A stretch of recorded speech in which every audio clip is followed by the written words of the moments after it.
Bismillahirrahmanirrahim. Assalamualaikum warahmatullahi wabarakatuh. Bismillahirrahmanirrahim. Wassalatu wassalamu ala rasulillah. La hawla wa la quwata illa billah. Subhanaka la ilma lana illa ma 'allamtana innaka antal alimul hakim. Rabbi shrah li sadri wa yassir li amri wahlul 'uqdatam min lisani yafqahu qawli. Amma ba'du. Bapak, ibu-ibu, jamaah Masjid Raudatul Falaq yang dimuliakan oleh Allah Subhanahu wa taala. Kita haturkan rasa syukur kehadirat Allah Subhanahu wa taala dengan ucapan alhamdulillahirabbil alamin. Tsumma alhamdulillahirabbil alamin walhamdulillahirabbil alamin. Atas semua nikmat, rahmat, hidayah, inayah, taufik kepada kita semuanya, nikmat iman Islam, istiqomah melakukan kebaikan dan amal solih. Mudah-mudahan semua amal ibadah kita diterima oleh Allah Subhanahu wa taala. Salawat serta salam mudah-mudahan tercurah ke junjungan kita Nabi besar Muhammad sallallahu alaihi wasallam. Kita akan melanjutkan kajian kita surat Al-Maidah ayat 116. Semoga ayat-ayat yang kita kaji bisa menjadikan tambahnya ilmu pengetahuan agama kita, tambahnya ilmu pengetahuan kita menjadikan sebab tambah tebalnya iman dan ketakwaan kita kepada Allah Subhanahu wa taala. Ala hadiniya as-salihah al-Fatihah. A'udzu billahi minasy syaithanir rajim. Bismillahirrahmanirrahim. Alhamdulillahi rabbil alamin. Ar-Rahmanir Rahim. Maliki yaumiddin. Iyyaka na'budu wa iyyaka nasta'in. Ihdinas siratal mustaqim. Siratal ladzina an'amta 'alaihim ghairil maghdubi 'alaihim waladdallin.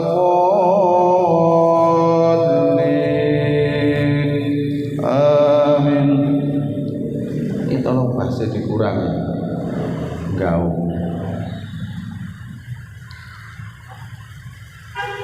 Terus treble dimasukno.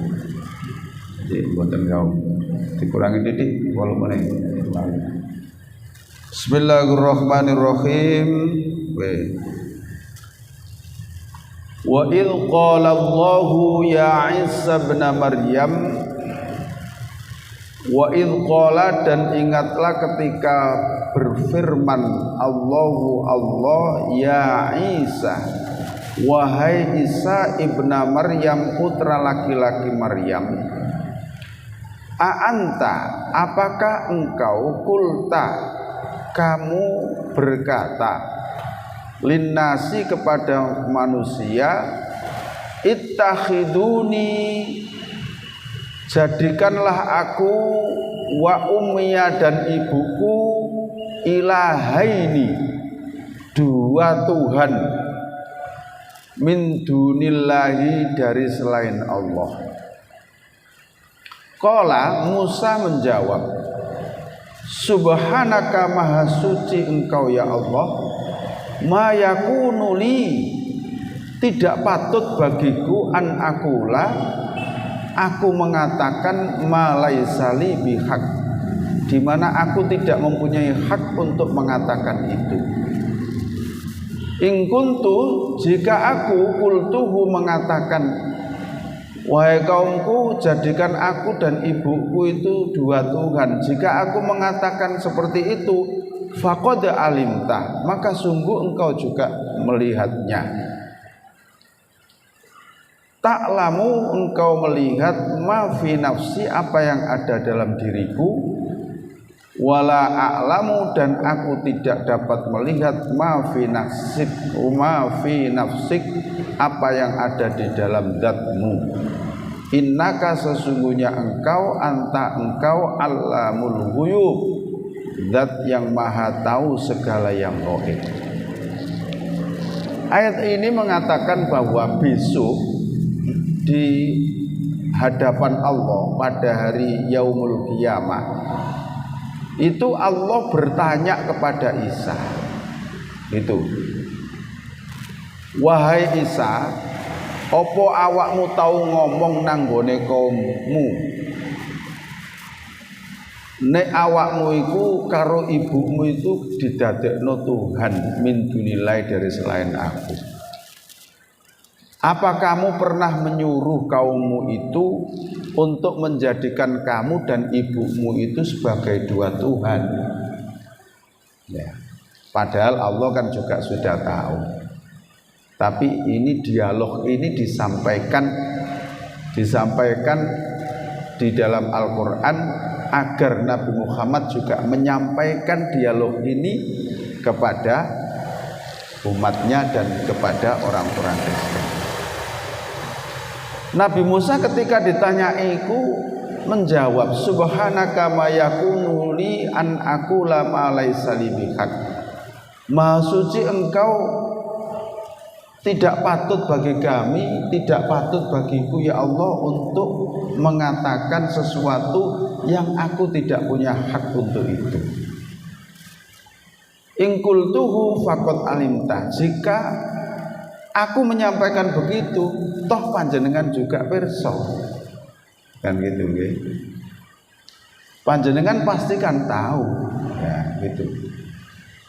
Ta'lamu ma fi nafsi wala a'lamu ma fi nafsik. Saya hanya mengetahui apa yang ada dalam diriku, sedangkan aku tidak mengetahui apa yang ada dalam zatmu. Memang Allah sudah tahu bahwa Nabi Isa tidak menyampaikan kepada kaumnya bahwa dia itu adalah Tuhan, bahwa ibunya itu adalah Tuhan. Tidak.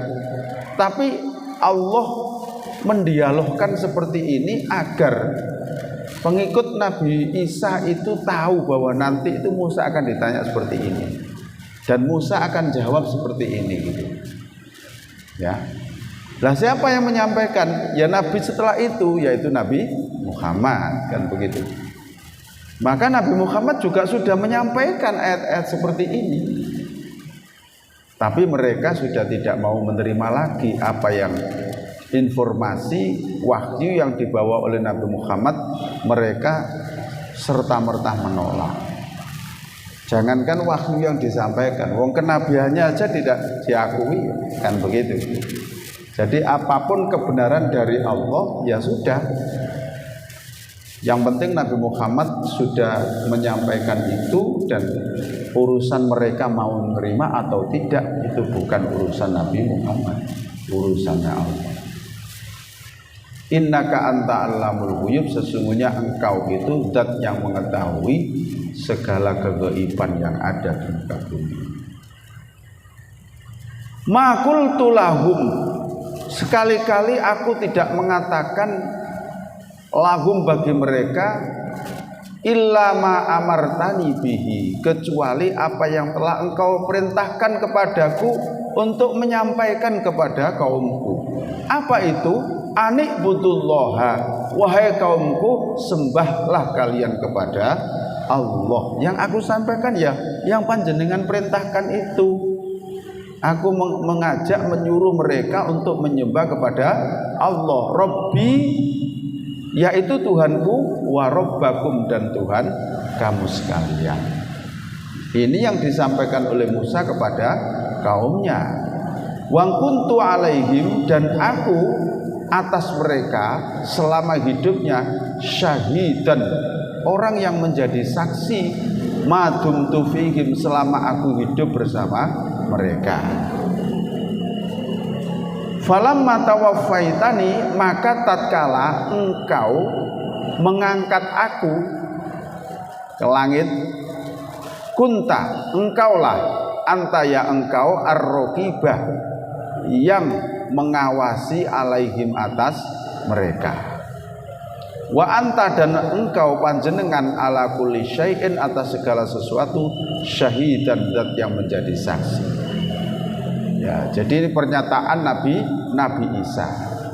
Jadi aku tidak menyampaikan kecuali apa yang panjenengan perintahkan kepadaku untuk disampaikan kepada umatnya atau pengikutnya. Apa itu kalimat ubudullaha rabbi wa rabbakum, yaitu sembahlah kalian kepada Allah Tuhanku dan juga Tuhan kamu sekalian.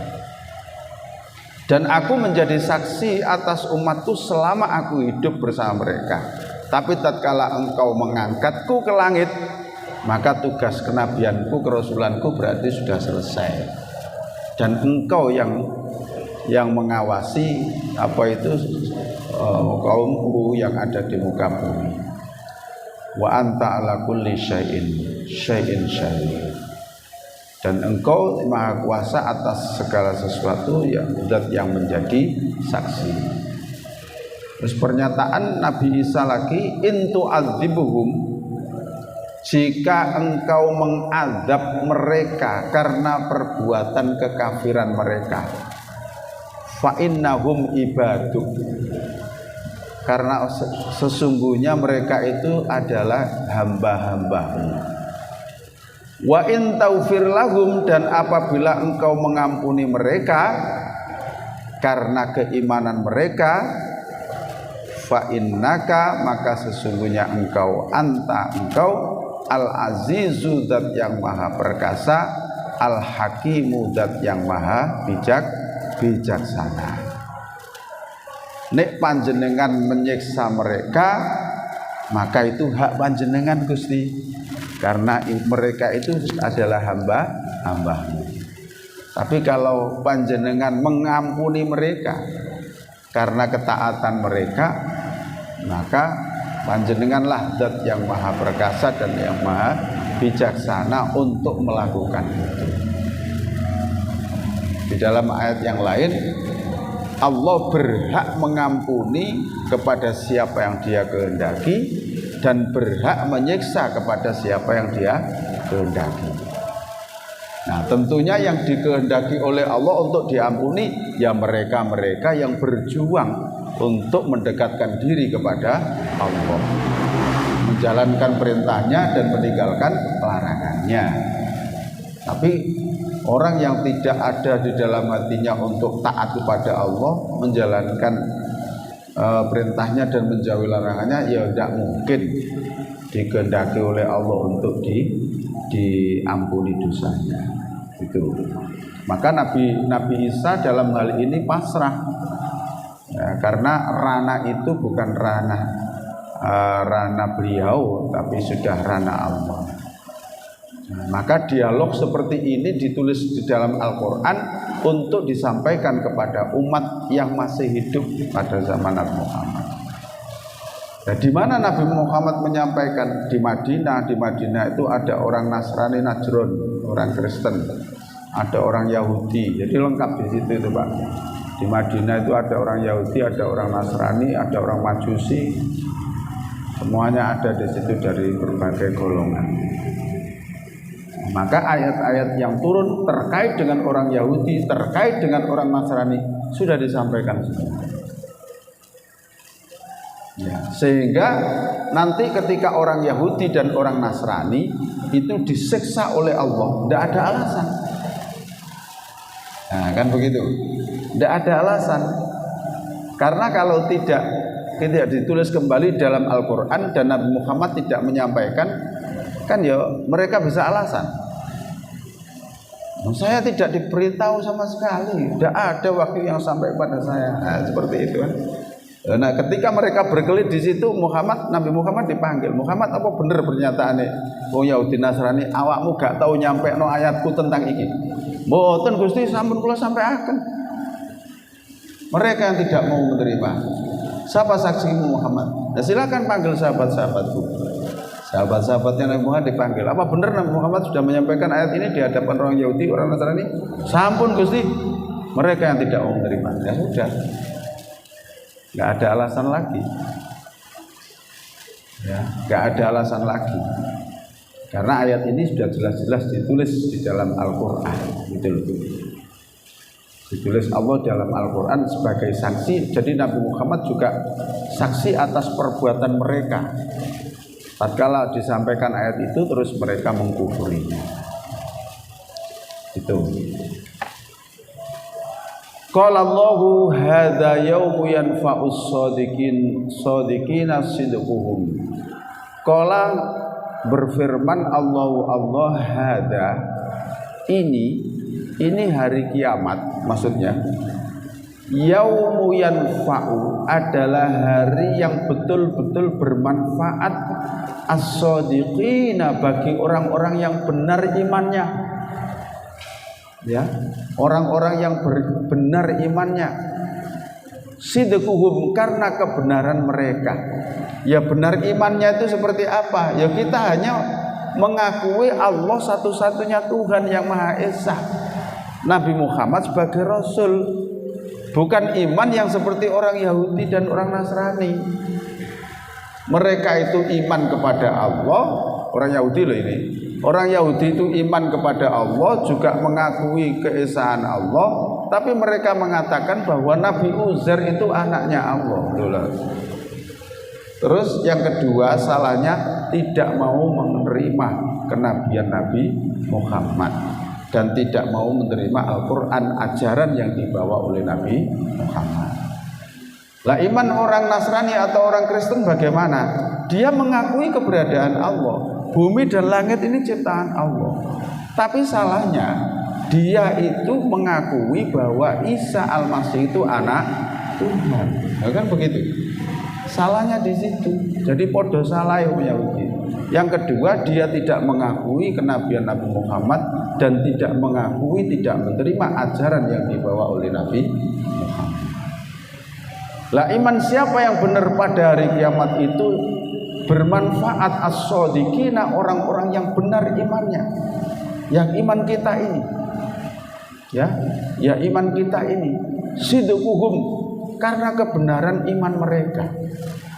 Jadi hanya mengakui Allah satu-satunya Maha Esa, lam yalid wa lam yulad, tidak beranak dan tidak diperanakkan. Jelas kita yakin mengakui, dan itu yang kita pegang sampai ajal kita diambil oleh Allah.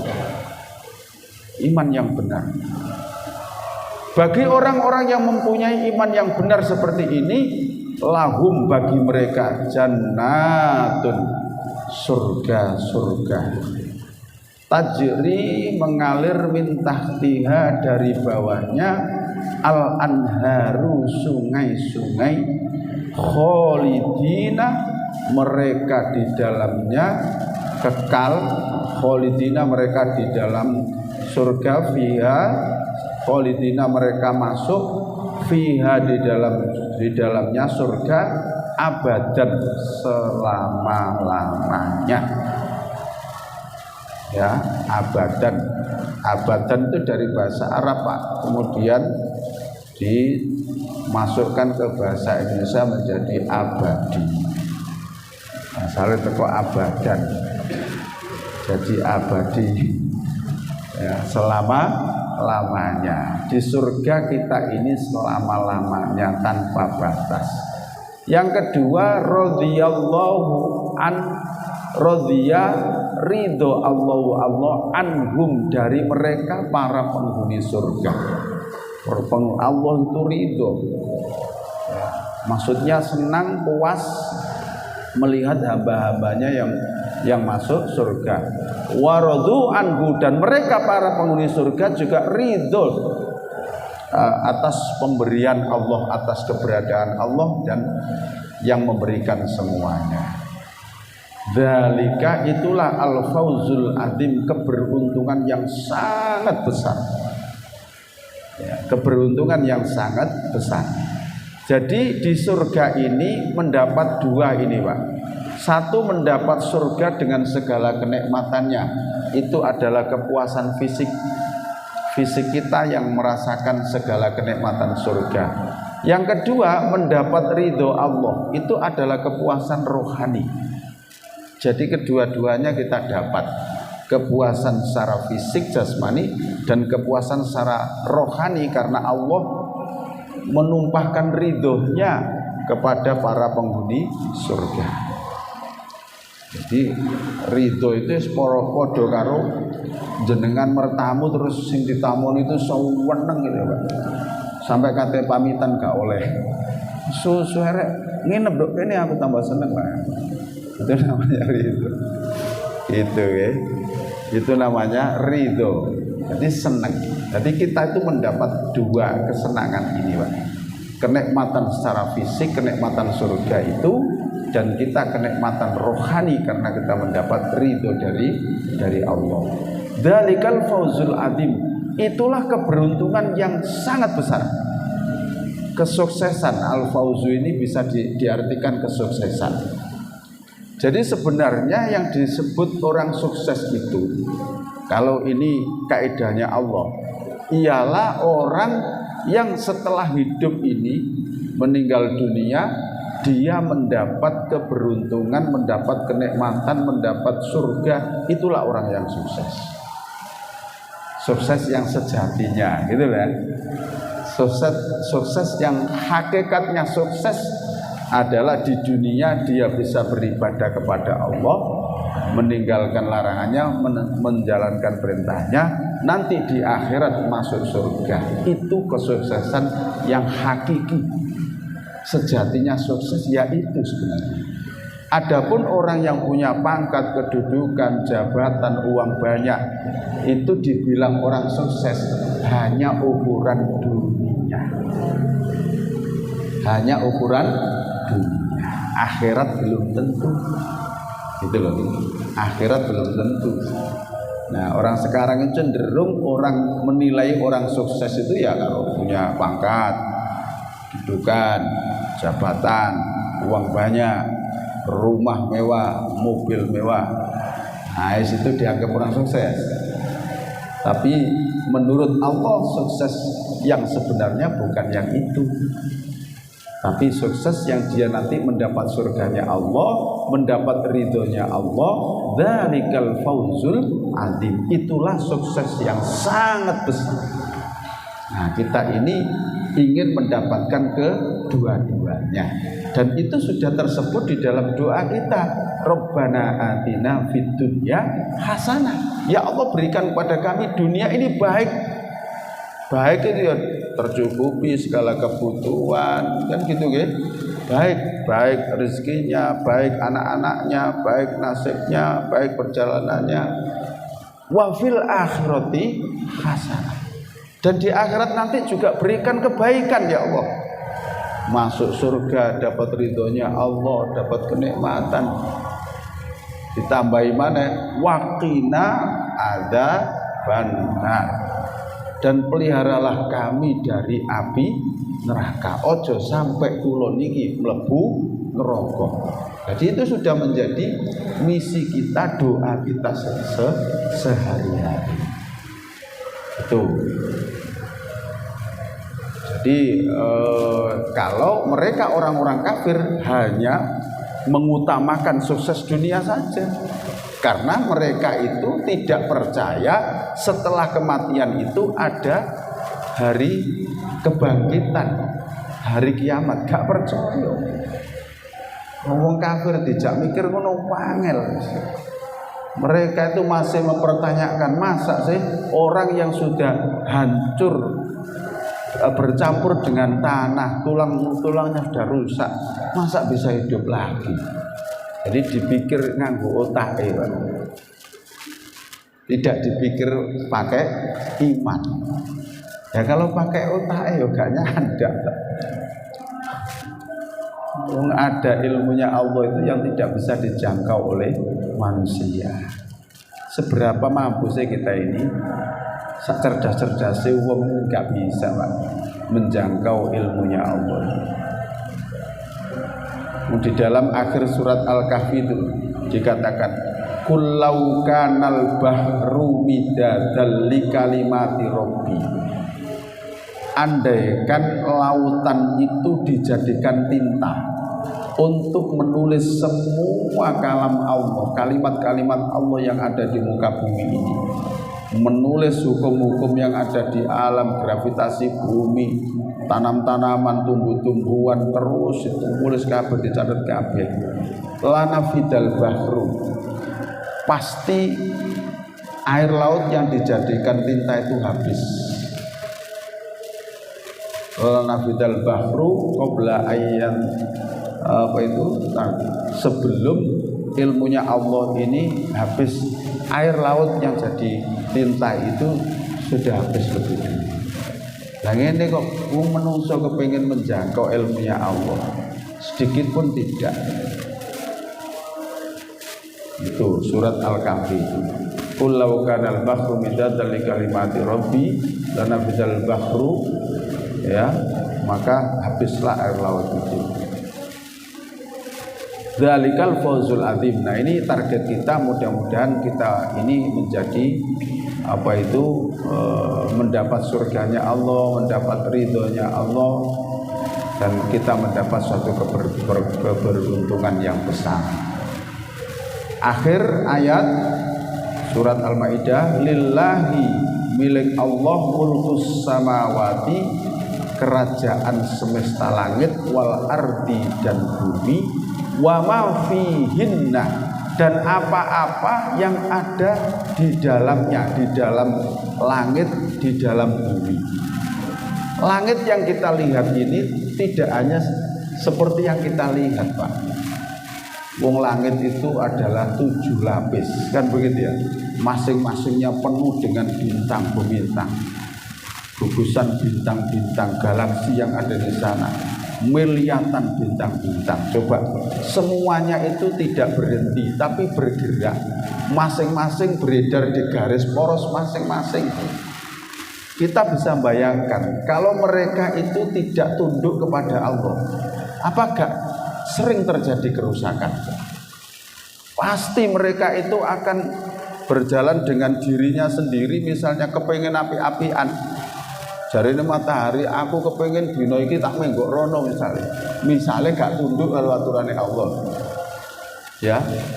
Lho aja kan gak rono rek, bulan jari bulan, awakmu nek belok rono, aku gak duwe sinar pantulan.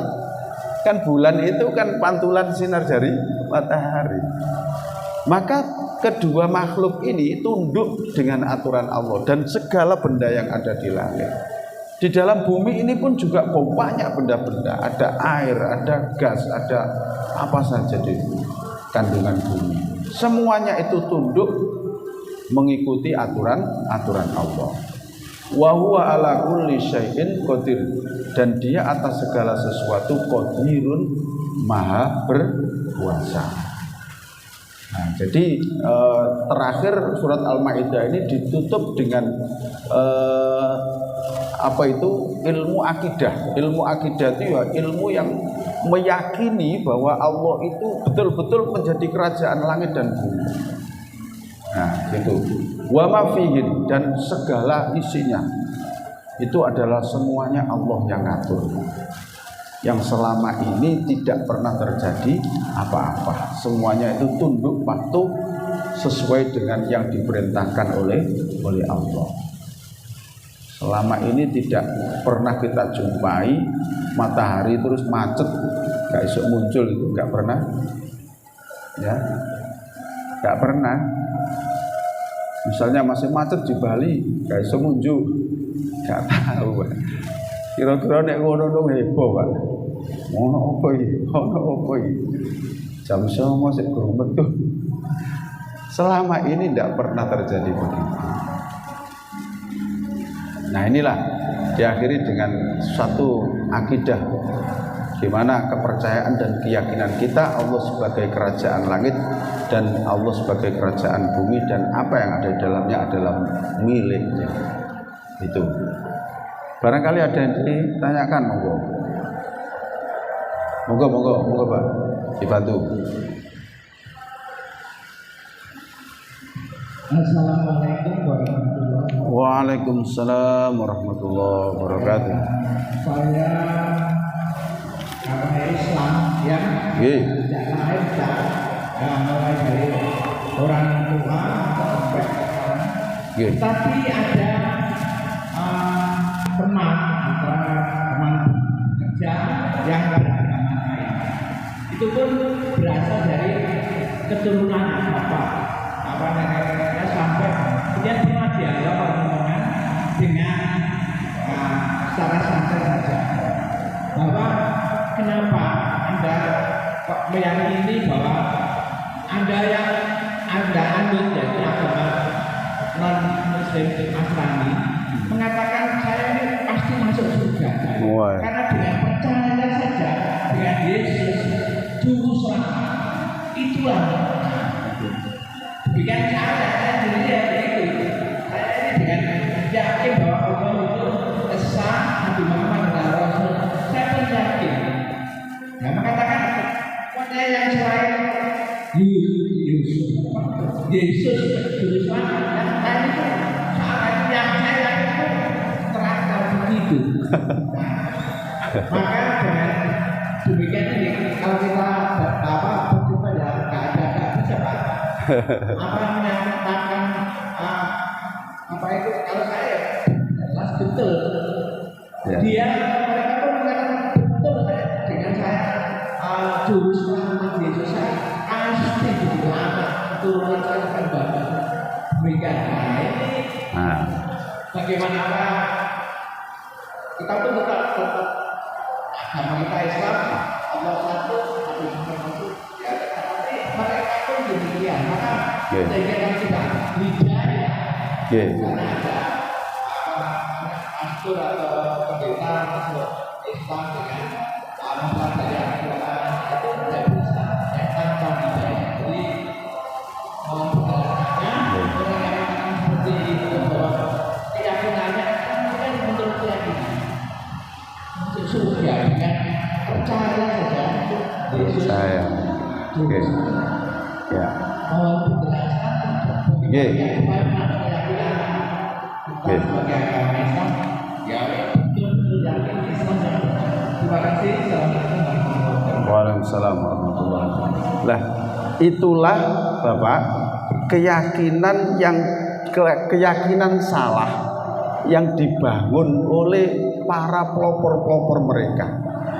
Ya para pastor-pastor mereka dengan kesepakatan-kesepakatan membuat statement-statement seperti itu. Gitu loh. Di mana yang di Injil aslinya itu tidak ada kalimat juru selamat itu gak ono juru selamat itu, tapi ayat itu buatan para pastor-pastor mereka diletakkan di situ dan dikatakan ini dari Tuhan. Gitu. Jadi salahnya di situ. Nah, ketika itu sudah didoktrinkan, kemudian Nabi Muhammad diutus oleh Allah untuk membawa wahyu ini, diberi wahyu ini sudah tidak mau terima. Karena opini mereka juga sudah dibangun bahwa Muhammad itu bukan nabi yang disebutkan di Injil ini. Karena menurut mereka nabi yang sah itu ya nabi yang dari keturunan Bani Israel. Kok ono nabi tuh diutus gak teko keturunan Bani Israel, wah gak bener ini. Begitu loh Pak. Ini keyakinan salah yang dibangun oleh mereka dan dimasukkan dalam kitab mereka. Sehingga ini terus yang mereka yakini. Selama mereka tidak mau mengkaji Al-Quran dan tidak mau menerima ayat-ayat yang disampaikan dari Al-Quran, selamanya ya dia tetap di situ. Nah, besok janjinya Allah, fayunabbi'ukum bima kuntum ta'malun. Kelak nanti akan aku beritahukan semua kesalahan-kesalahanmu yang kamu lakukan di muka bumi dulu. Maka tatkala ketika Nabi Muhammad menyampaikan hal ikhwal tentang hari kebangkitan, tentang dahsyatnya hari kiamat, di mana gunung-gunung itu seperti aneh yang ditiup angin. Tatkala mereka dibangkitkan dari kubur, mereka menyesal semua. Loh, ternyata benar yang disampaikan Muhammad dulu. Waduh, gimana nasib kita ini? Ya apa nasib awak dhewe? Ya apa janjine pastor-pastor dhisik? mana itu? Seperti itu Pak, heboh, gak karu-karuan. Waduh, ternyata salah. Jadi apa itu ya, koncoe jenengan itu besok juga, wah benar teman saya dulu ternyata. Kan begitu. Benar teman saya dulu, ternyata salah saya. Ya, seperti itu. Mereka pasti menyesal. Pasti menyesal. Gitu loh. Pasti menyesal. Ya. Lah, sekarang begini. Seperti Ustadz Bangun Samudra yang sudah digadang-gadang orang Kristen mau jadikan pastor, mau disekolahkan S2 di Vatikan. Itu kan mengadakan studi banding antara kitab-kitab samawi dengan Al-Quran. Ya, beliau justru menemukan kebenaran itu dari Al-Quran. Oh, nek ngono, lah kitabku kok ngono ya? Lah iki kok ngene? Terus dibandingno. Ono maneh kesalahan di sisi iki. Kitabku ngene, Al-Quran kok ngene. Nah, akhirnya di situ berpikir dengan cerdas. Akhirnya oh berarti iki sing bener. Nah, akhirnya beliau masuk Islam dan sekarang juga menjadi ustadz, menjadi mubaliknya orang Islam. Jadi selama mereka itu tidak mau kembali kepada kebenaran Al-Quran, ya keyakinan salah yang dibangun itu terus yang dipegangi oleh mereka. Yakin melok Yesus selamat kan begitu kan. Dan mereka itu juga membangun keyakinan yang salah. Gak mungkin lah awak dhewe disiksa pangeran Yahudi dan Nasrani lho. Wong mbah-mbah awak dhewe lho nabi-nabi kabeh. Mosok nek awak dhewe dilebokno neraka gak belani. Itu sudah menjadi keyakinan yang salah itu. Ya, jadi dia itu dengan segala pedenya bahwa karena keturunannya itu banyak yang jadi nabi, jadi rasul, jadi raja, maka mereka akan membela mereka. Walaupun berbuat dosa wis dibela lah awak dhewe. Begitu kan. Lah mosok ono mlebu swarga mergo faktor keturunan. Juga ada lah, cenake. Wong putrane Nabi Nuh gak iso mlebu swarga, bapakne nabi padahal. Nggih to? Cenake. Ya dengan segala usaha. Monggo, ada yang lain? Assalamualaikum warahmatullahi wabarakatuh. Waalaikumsalam warahmatullahi wabarakatuh.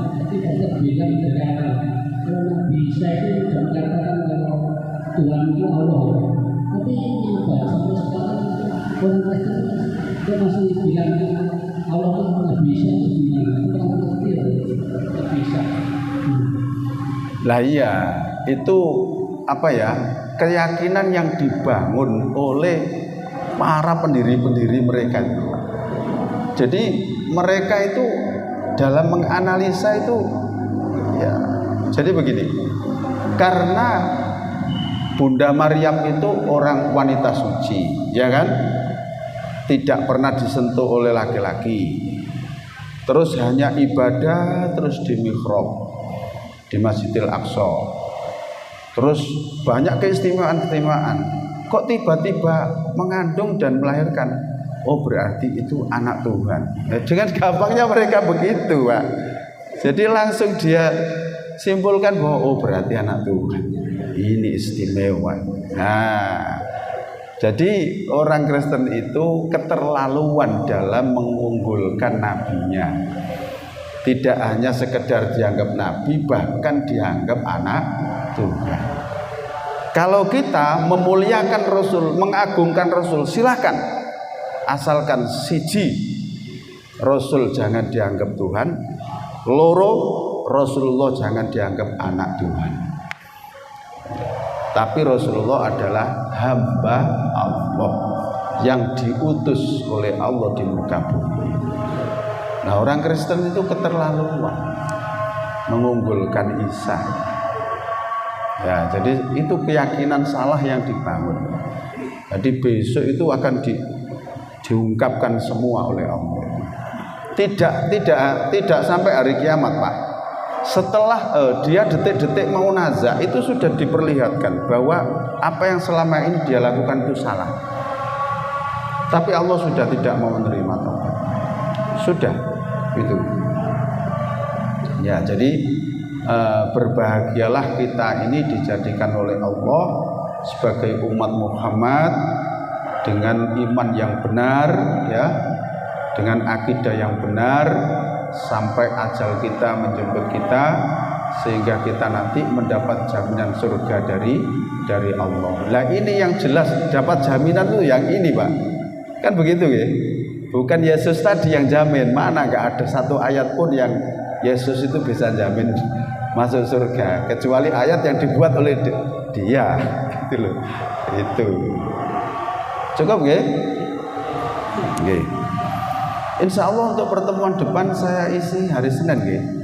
Soalnya ada Sabtu tanggal merah itu dibuat silaturahim ke desa. Saya isi hari Senin setelah maghrib. Kita akhiri dengan doa untuk majelis. Subhanakallahumma bihamdika asyhadu an la ilaha illa anta astaghfiruka wa atubu ilaik. Alhamdulillahirabbil alamin. Assalamualaikum warahmatullahi wabarakatuh.